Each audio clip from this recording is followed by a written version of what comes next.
안녕하세요. 주택관리사 시험 입문과정의 관계 법규를 담당하고 있는 이지용입니다. 이번 시간은 입문과정에 관한 사안들로 관계 법규에 나올 수 있는 기본적인 용어와 관련된 내용들을 함께 살펴보도록 하겠습니다. 우선 우리가 주택관리사의 자격을 준비하고 있습니다. 주택관리사는 의무관리상 공택을 관리하는 관리 책임자로서 관리, 사무수장이 될 수 있는 자격을 말합니다. 이 주택관리사가 공동주택의 관리 책임자로 아파트 등을 관리하기 위해서는 그 관리에 필요한 다양한 법률 또는 기술, 여러 가지 지식을 필요로 하게 됩니다. 그 중에 관계법규와 관련되어서는 공택관리에 필요한 각종 공법상의 규정들을 그 내용으로 삼고 있는데 우리가 그에 관한 사안들을 함께 살펴보도록 합니다. 우선 우리가 관계법규에 관한 내용들을 살펴보게 되면 주택관리사인 관리사무장으로 알아야 될 법령 내용이 무엇인지 그 구분을 해주셔야 됩니다. 여기 공택은 건축물의 한 종류로서 아파트, 연립, 다세입택을 말하게 됩니다. 따라서 이 공택은 건축물의 한 종류에 해당되기 때문에 건축법령에 관한 사안들을 우리가 관계법규에서 만나게 됩니다. 여기 건축법은 건축물과 관련된 건축법상의 공법상의 규정으로 구성되어 있는 것을 말하는데 우리 시험에서는 8문항을 현재 출제 중입니다. 그리고 이 건축법에 다루게 되는 그 적용 대상인 건축물 중에 공동주택인 아파트, 연립, 다세입택과 관련된 사안들을 우리가 주택법에서 함께 공부하게 됩니다.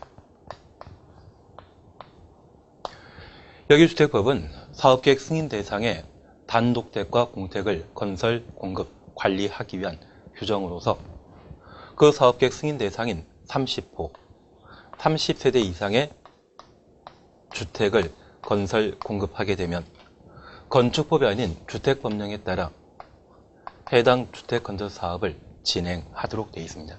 그러면 우리 주변에 주택 외 상가, 공장 등의 다양한 건축물을 보신 적 있죠?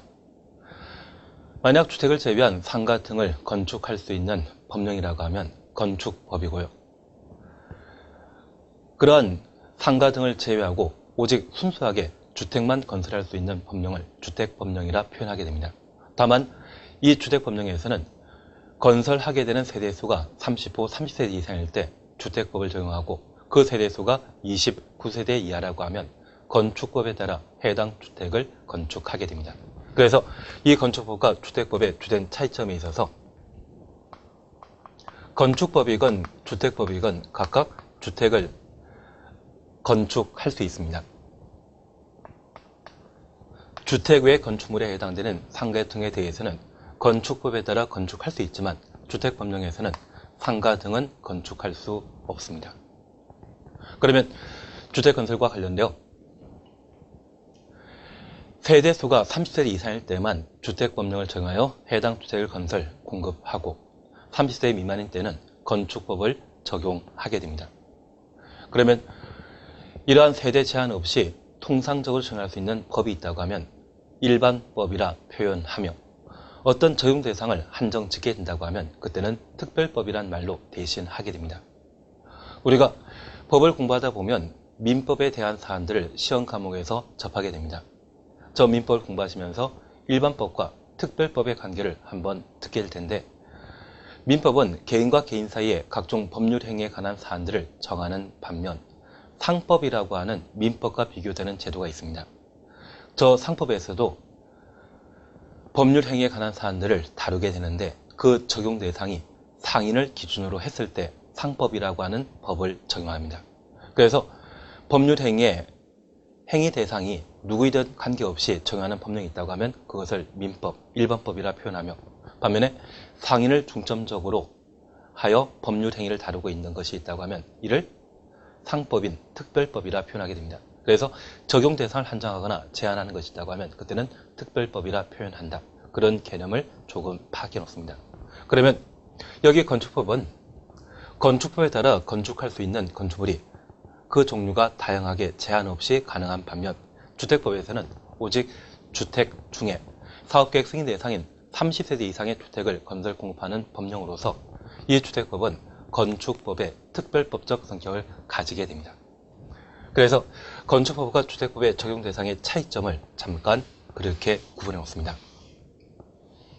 그러면 이러한 주택법에 따라 우리 시험에 출제되고 있는 내용이 현재 14문항이 출제되고 있습니다. 그리고 관리 실무에서는 보통 시험 문제 내게 되면 주택법령에 관한 사안들을 12문항 또는 13문항 정도 시험에 출제하게 되는데 18회 시험 같은 경우는 13문제를 실무에서 주택법령에 관한 사안들을 다룬 바 있습니다. 그래서 이 주택법은 관계법규와 관리 실무에 걸쳐 많은 문제가 출제되기 때문에 그 내용들을 꼼꼼하게 정리해 나가시는 게 2차 시험을 합격할 수 있는 주요 방법이 아닌가 싶습니다. 그래서 이 주택법에 대해서는 반드시 꼭 세밀한 부분까지 꼼꼼히 살펴나가는 게 우리가 합격할 수 있는 접경이 되게 될 겁니다. 그리고 이 주택법에 따라 하나의 주택단지를 구성하게 되는데 그 주택단지 전부가 임대주택으로 조성되었다고 하면 그러한 경우에는 민간 임대주택에 관한 특별법을 적용하게 됩니다.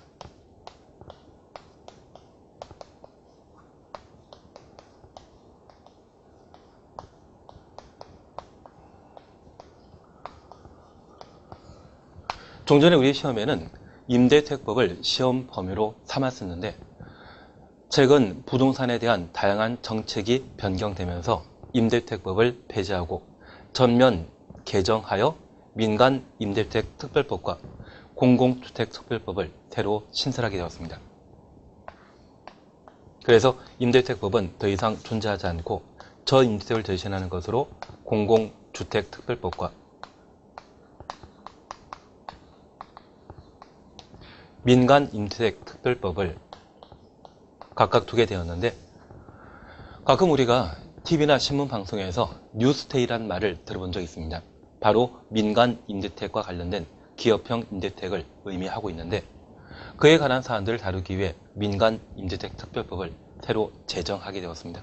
그래서 종전에 임대주택법에 관한 출제 문항이 이제 민간 임대주택 특별법으로 대신 출제되게 되는데 우리 시험에서는 보통 4문항 정도를 현재 출제 중입니다. 그러면 건축법, 주택법, 민간 임대특별법에서는 각각 주택관리사의 관리사무소에 관리할 수 있는 공동택의 건설에 관한 규정들을 각각 다루게 되는데 우리 주변에는 이러한 3가지 법령에 따라 공동택이 만들어지기만 하는 건 아닙니다. 그 공동택은 다른 법령에 의해서도 만들어지고 있는데 재건축 재개발 사업을 통해서도 새로운 아파트가 만들어지는 것 보신 적 있죠. 그래서 그 재건축 재개발 사업을 정비사업이라 표현하고 있는데 그 정비사업에 대한 기본적인 사안들을 다루고 있는 것이 도시 및 주거환경 정비법이 됩니다. 줄여서 도정법이라 표현하고 있고 이 도정법에서는 재개발, 재건축, 사업 절차에 관한 사안들을 현재 다루고 있는데 우리 시험에서는 2문항을 출제 중입니다. 그리고 수도권 일대에는 뉴타운 사업이라 해서 도시 재정비 촉진 사업이 활발하게 이루어지고 있습니다. 그러한 뉴타운 사업에 관한 법령을 도촉법이란 법령에서 사업 시행 절차를 현재 다루고 있습니다. 우리 시험에서는 문제가 하나 출제되게 됩니다. 그래서 관계법규 11개 법령 중에 현재 공택의 건설, 공급과 관련되어 있는 법령이 있다고 하면 바로 이 5가지 법령이 됩니다. 그러면 이러한 공택에는 사실 달랑 주택만 건설해서는 사람들이 쾌적하게 살지 못하죠. 그래서 쾌적한 주거생활을 도모하기 위해 다양한 시설 설비를 갖추게 됩니다.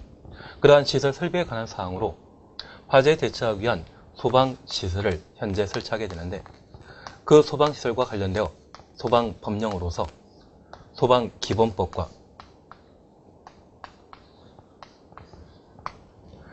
내년 1월 달에 법을 전면 개정하여 화재 예방 및 소방시설 설치, 유지, 안전관리에 관한 법령을 우리가 함께 공부하게 됩니다. 그래서 이 소방 관련 법에서는 소방시설과 관련되어 그 설치, 유지 관리에 관한 사안들을 다룸으로써 화재에 대처하기 위한 기본적인 사안들을 현재 서술하게 됩니다. 그리고 고층 건축물에 있어서는 거주자의 편리한 이동을 도모하기 위해 엘리베이터를